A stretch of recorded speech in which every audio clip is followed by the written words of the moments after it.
எழில் வந்து வெளிநாட்டுக்கு கிளம்பிட்டுருக்கா. பாக்கியாவை காணான்ட்டு ஈஸ்வரி எப்போ போகல. பாக்கியாவை திட்டிகிட்டு இருக்கேன். எழில் கிளம்புறப்ப கூட போய் எங்கே தான் போனாலும் தெரியல அப்படின்ட்டு இன்னும் ரெஸ்டாரண்ட் வைக்கிறது போய் தொலைஞ்சிட்டாலோ அப்படின்னு பாக்கியாவை ஈஸ்வரி திட்டிகிட்டு இருக்கிறா. அதுக்கு எல்லாம் இவங்க வந்துடுவாங்க கிளம்புறதுக்குள்ளே அப்படின்னு சொல்லி கோபி சொல்லிகிட்டு இருக்கிறான். பாக்கியாவும் கோயிலுக்கு போயிட்டு திருநீரோட வந்தோடனே அவரை இவங்க கிளம்பாததுக்கு பார்த்துட்டு எல்லாத்துக்கும் திருநீர் வச்சுட்டு பார்த்து பத்திரமா போயிட்டு வாங்க அப்படின்னு சொன்னால் ஜெனி இருந்துட்டு நிலாவை தூக்கி கொஞ்சிக்கிட்டு நீ என்னை மறந்துடுவியா அப்படின்னு சொல்லி எல்லாம் எங்களையெல்லாம் கூட்டிகிட்டு போறியா, நீங்கள்லாம் கிளம்பி வாங்க, நீங்களும் எங்கள் கூட அங்கேயே இருங்க அப்படின்னு சொல்லி நிலா பாப்பா கொஞ்சிகிட்டு இருக்கிறாங்க 2 பேரும்.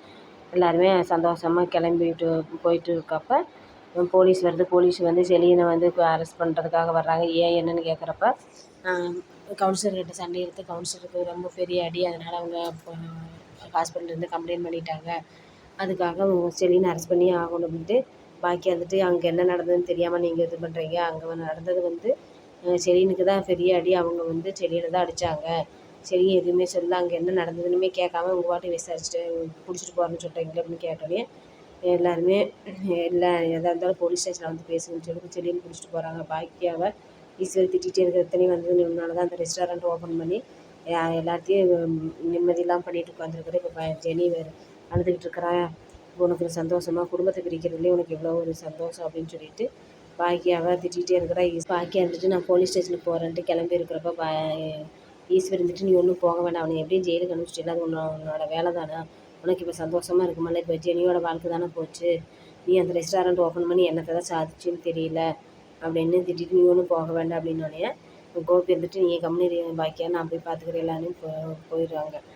ஜெனியோட அப்பா வந்து பாக்கியாவையும் திட்டுறா. நீ உங்களுக்கு என்ன இது ஒன்றும் பிஸ்னஸில் டெவலப் ஆகணும், அப்படி இல்லைன்னா கம்முனு பேசாமல் இருக்கணும், இந்த உங்களுக்கு எதுக்கு எல்லாத்தையும் பகைச்சிக்கிட்டு இப்படி ஒரு வாழ்க்கை வாழணும், இப்போ என் பிள்ளை தானே நடத்துறோன்னு நிற்கிறா, என் பிள்ளை தானே இப்படி அழுதுகிட்டு இருக்கா, நீ உங்களுக்கெல்லாம் இப்போ சந்தோஷமா அப்படின்ட்டு ஜெனி நான் அப்போவே சொன்னல, நீ எங்கள் வீட்லேயே அங்கேயே இருன்னு சொன்னால, என் பேச்சு கேட்காம வந்து இப்போ நீ கஷ்டப்பட்டுட்டு இருக்கிற, என்னால் அது பார்க்க முடியல, சரி நான் போய் மாப்பிள்ளைக்கு என்ன ஆச்சுன்னு நான் போய் பார்க்குறேன் அப்படின்னு சொல்லிட்டு நான் போலீஸ் ஸ்டேஷனுக்கு போகிறேன், நீ எதுவும் கவலைப்படாத, நீ அழுகாதுன்ட்டு போகிறாங்க. ஆனால் அங்கே போனாலும் விட மாட்டேங்கிறாங்க. இங்கே போலீஸ் ஸ்டேஷனில் பெரிய நல்ல கேஸ் ஸ்ட்ராங்காக இருக்கிற மாதிரி சுதாகர் பண்ணியிருக்கா. அதனால் வெளியில் விட மாட்டேங்கிறாங்க. கோபி வர அப்படியே என்னாச்சுன்னு சொல்லி ஈஸ்வரி கேட்குறப்ப பெரிய ரொம்ப கேஸ் ஸ்ட்ராங்காக இருக்கிற மாதிரி மேலிடத்துலேருந்து ப்ரெஷர், அதனால் அவங்க விட மாட்டேங்கிறாங்க. அவர் வந்து கட்சியில் செல்வாக்கோட இருப்பார்ன்றது, அதனால் விட மாட்டேங்கிறாங்க. எப்படியாச்சும் 2 நாளுக்குள்ளே நம்ம செலியனை வெளியே கொண்டு வந்தே ஆகணும் அப்படின்னு சொல்லி பேசிகிட்டு இருக்கிறப்ப இனியா நித்திஷ் சுதாகர் எல்லாம் வர்றாங்க. இனியா வந்து அவங்க அம்மாவை கட்டி பிடிச்சிட்டு அழுகுறா. ஜெனியும் கட்டி பிடிச்சிட்டு என்ன ஆச்சுன்னு சொல்லி பேசிகிட்டு இருக்கிறப்ப சுதாகர் வந்து அவர் வந்து கவுன்சிலர் பெரிய ஆள், அதனால் கட்சியில் ஃபுல் செல்வாக்கு உண்டு, அதுக்கு அவர் வந்து வெளியில் விட மாட்டார் அப்படின்னு சொன்னாங்க. இது நான் வந்து இறங்கி வேலை செய்யட்டுமா அப்படின்னு சொல்லி கேட்குறப்ப பாக்கியா எதுவுமே பேச மாட்டேங்கிறா.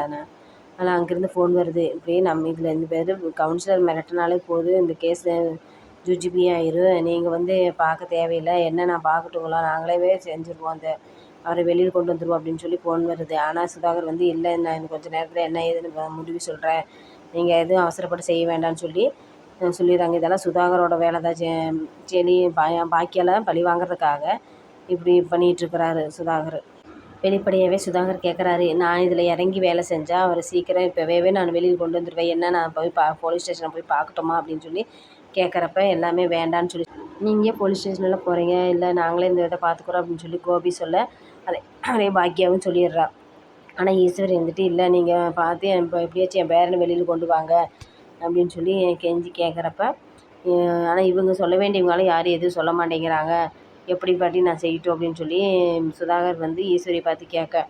ஆனால் வந்து சுதாகர் வந்து பாக்கியா இனிமேல் நான் எந்த ஒரு ரெஸ்டாரண்ட்டும் ஓப்பன் பண்ண மாட்டேன், இனிமேல் பிஸ்னஸ் எதுன்னு நான் இருக்க மாட்டேன், என் வீட்டோட இருந்துக்கிறேன்னு சொல்லி சொன்னால் இந்த கேஸ்லேருந்து செலியனை விடுதலை பண்ணுவாங்க அப்படின்னு சபதத்தோடு இருக்கிறான்.